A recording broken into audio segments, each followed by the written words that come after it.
All right, our next case this morning here is People of the State of Michigan versus Tamika Unique Erickson. Allocution, Mr. Harrison. I'm noticing as well, as you can see, Miss Erickson's demeanor here today, and my conversations with her lately have been centered around this issue. She's scared. She's scared that this will be a situation that she could have had a lot worse outcome. It could have had a lot worse situation moving into the future. So I used the word scared, and maybe that has some negative connotations, but I meant it in a positive way, because sometimes the thing that you worry about with someone who lives with addiction, as Miss Erickson does, is what's it going to take? What's it going to take to get them to stop and think and make some lifestyle determinations that don't simply allow her to fall back on her old ways of doing things. I'm pretty impressed with her demeanor and her outlook. She's done a couple of things. She's made tons of inquiries with regard to getting into some kind of treatment that the way she describes it would be irrespective of whether the court or probation or anybody thinks it's a good idea. It's something she wants to do for herself, because she's taken that step to say, I need to make a change and I need to do it now, because while I'm a young person now, I won't be in a couple of years. And I'll really regret it if I don't take this opportunity to make that change. She's also gotten in touch with, maybe for the first time, the Native American community, that while she knew she had Native American heritage, she did not have contact with that part of her lineage, and she's found that to be a positive opportunity as well. As the court is well aware, that particular community has devoted significant resources to things like interaction and rehab. I hate to use the word in this context, but I will. Her attitude, Your Honor, has done a 360 as far as she was still wallowing in a bunch of negativity and sad, woe is me when she first got arrested and was put in jail. Recommendation seems a little bit unclear. I want to be clear that what I think an appropriate sentence here would be for the 84 days jail she's already served, and then a period of probation. Wasn't she? Hadn't she just gotten off of probation? Yeah. 5 months before on another file, and she'd gotten caught her first time when she was 17. Got 7411, completed that, went right back to alcohol shortly thereafter. Yep. Why did she not get a hold of her heritage roots after that? I don't know. And it's a good, I suppose it's a good question, because it is probative of what her state of mind was at that point in time.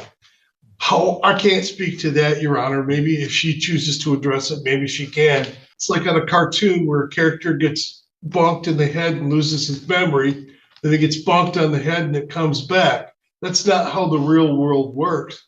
But I think it's a telling analogy for what likely occurred in Ms. Erickson's outlook here. Thank you, Your Honor. Ms. Erickson is now convicted of 4 felonies. So I imagine if she were to pick up a similar offense in the future, looking at prison, not a chance of probation. She now has 3 felonies in this case, 3 felony convictions, and in the circumstances that led up to those convictions are that she let her addiction take control of her life, and that put her in a place where she was allowing drug dealers to deal out of her home. Because I believe this may be her last chance to avoid prison and or death. In this case, I would ask the court to sentence her to the time she already served, but I would ask the court to set her on probation for 3 years. All right, Ms. Erickson, it's your chance to make the statement if you choose to do so. Is there anything you wish to say at this time?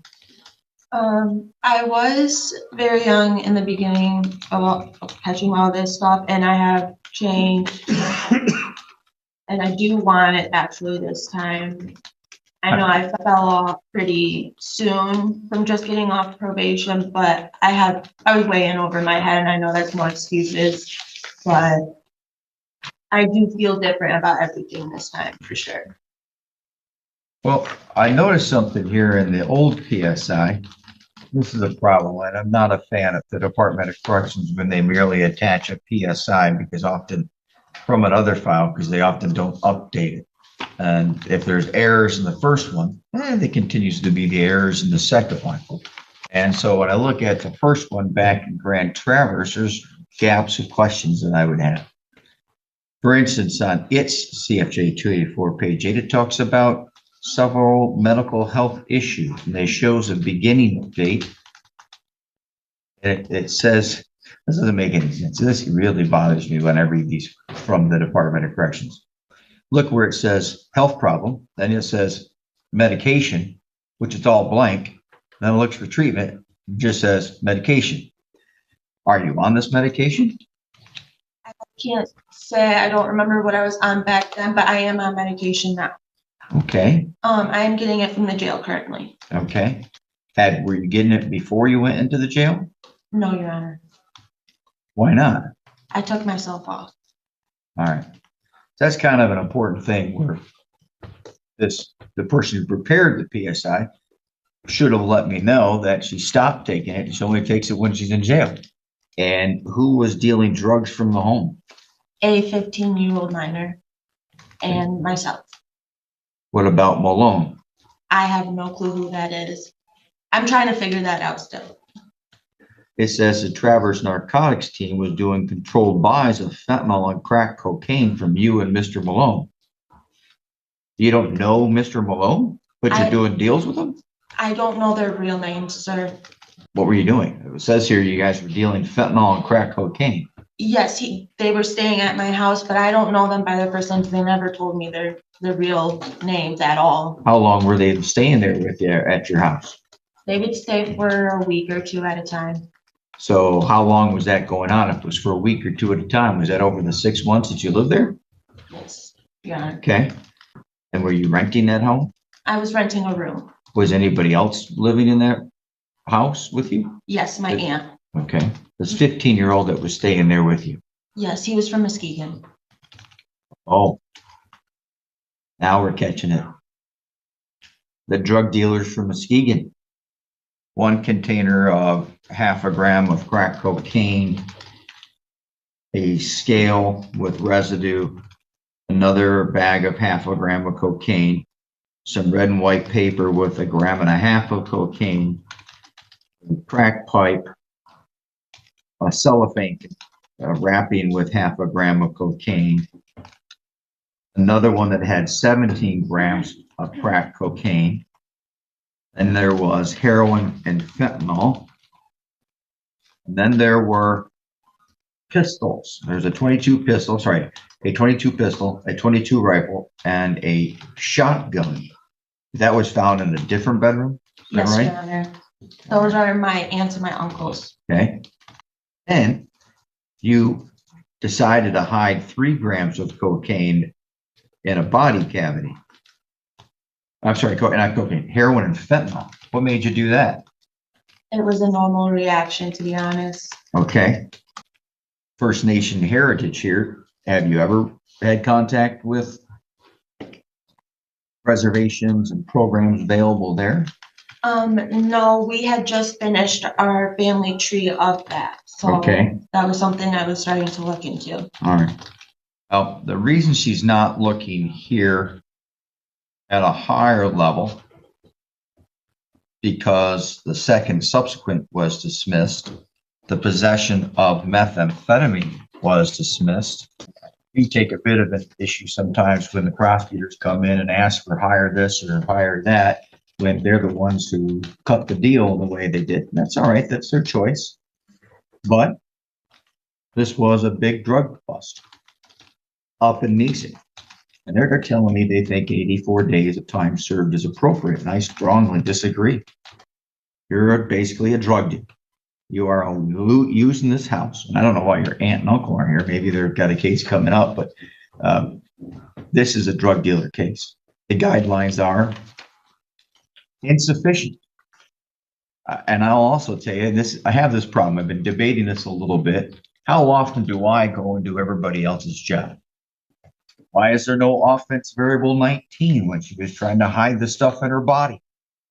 How come there aren't other charges on scorings underneath OV 12 or 13 for possession with intent? If you guys don't want to put in the effort and review the PSIs a little further, then don't. That's perfectly okay. But then I will, and I'll tell you these guidelines are woefully ineffective and not scored properly. And they do not establish an appropriate guideline range. This was a crack house. About 20 grams of crack cocaine found in this little home up in downtown Mesa, which, by the way, although I don't know the exact distance, is within a quarter mile of the high school, within probably a couple hundred yards of downtown Mesa, plus the 3 grams of heroin and fentanyl. That, by the way, had that container up inside of her body cavity ruptured, she would have been dead. And all the efforts in the past have failed. Now, in 2022, she didn't complete 2 drug programs. 2018, she didn't complete another one. Because that's what, by preponderance of the evidence, all this evidence shows. You are providing a location for the drug dealers in Muskegon, who we all hear about now, and a 15-year-old kid. You're providing a place for a 15-year-old child to come and deal drugs. Oh my gosh. I don't know if anybody out there in the courtroom has read this PSI thoroughly. There's no way 84 days is enough. So you should be concerned about prison. It used to be that a 0 to 17 guidelines sanction cell said I couldn't even give prison. It was illegal. They don't say that now. They say it actually starts at 0 unless I find there to be reasonable grounds. Well, again, the guidelines are inadequate and they're not even scored fully is the way I see it. And you're a repeat drug offender. And you're providing this place for other people to come up from other towns to hide out in your house and deal crack cocaine. Oh my gosh. Criminal history began, or first of all, you've been using drugs since you were 12. I can't fix that with a rehab program. Bear River Health ain't going to fix it. Probation, not going to fix it. Also, the law says underneath 771.1, I can only use probation when I think there's a likelihood that you're not going to reoffend. And I think you are going to reoffend. I can't fix a pattern. You are a very young person, but your whole life for the last 15 years has been drugs. You began in 2017 when you were 17 years of age. I don't know if it means that it says not scored 7411, so therefore I must assume that she completed it. But you lasted 9 months after that, and then you got caught with operating while intoxicated. Then it was shortly thereafter you began stealing, you got the retail fraud. You were given probation that was revoked unsuccessfully because you made it 2 weeks before violating probation. Then you got a driver's license suspended in 2020. Not a big charge, but it does say that you're deceptive. And then in 2021 at the Grand Traverse, you had your first run-in with the the Traverse Narcotics team. You got a possession of meth, and you were placed upon a period of probation for 2 years, and you made it 3 months. No, I take it back, 4 months. After that, you made it another couple weeks. But then after that, you made it only a couple more months into June 2022. Then you made it 2 more months, and you failed to complete you ordered into a Women's New Hope shelter, but you almost immediately tested positive for use. So the answer is just no. I don't think you're going to change. I don't think, at least not right now, because everybody tends to probably treat you a little too nicely. This is no. I know it's an intermediate sanction cell, but the way the law is written now, I can still give prison with those reasonable grounds. And I think those are reasonable grounds. The court therefore sentences the defendant to a prison term of for count 1 and count 2 13 to 24 months. Or count 2, which is the maintaining a drug house. That is also, hold on, I said 24 months, that's 48 months. I'm sorry, Madam Clerk.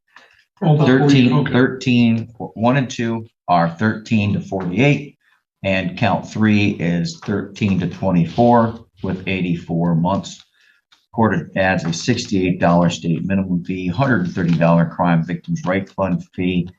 I'm not going to add any court costs, fines. There'll be a $60 DNA fee, no attorney fee.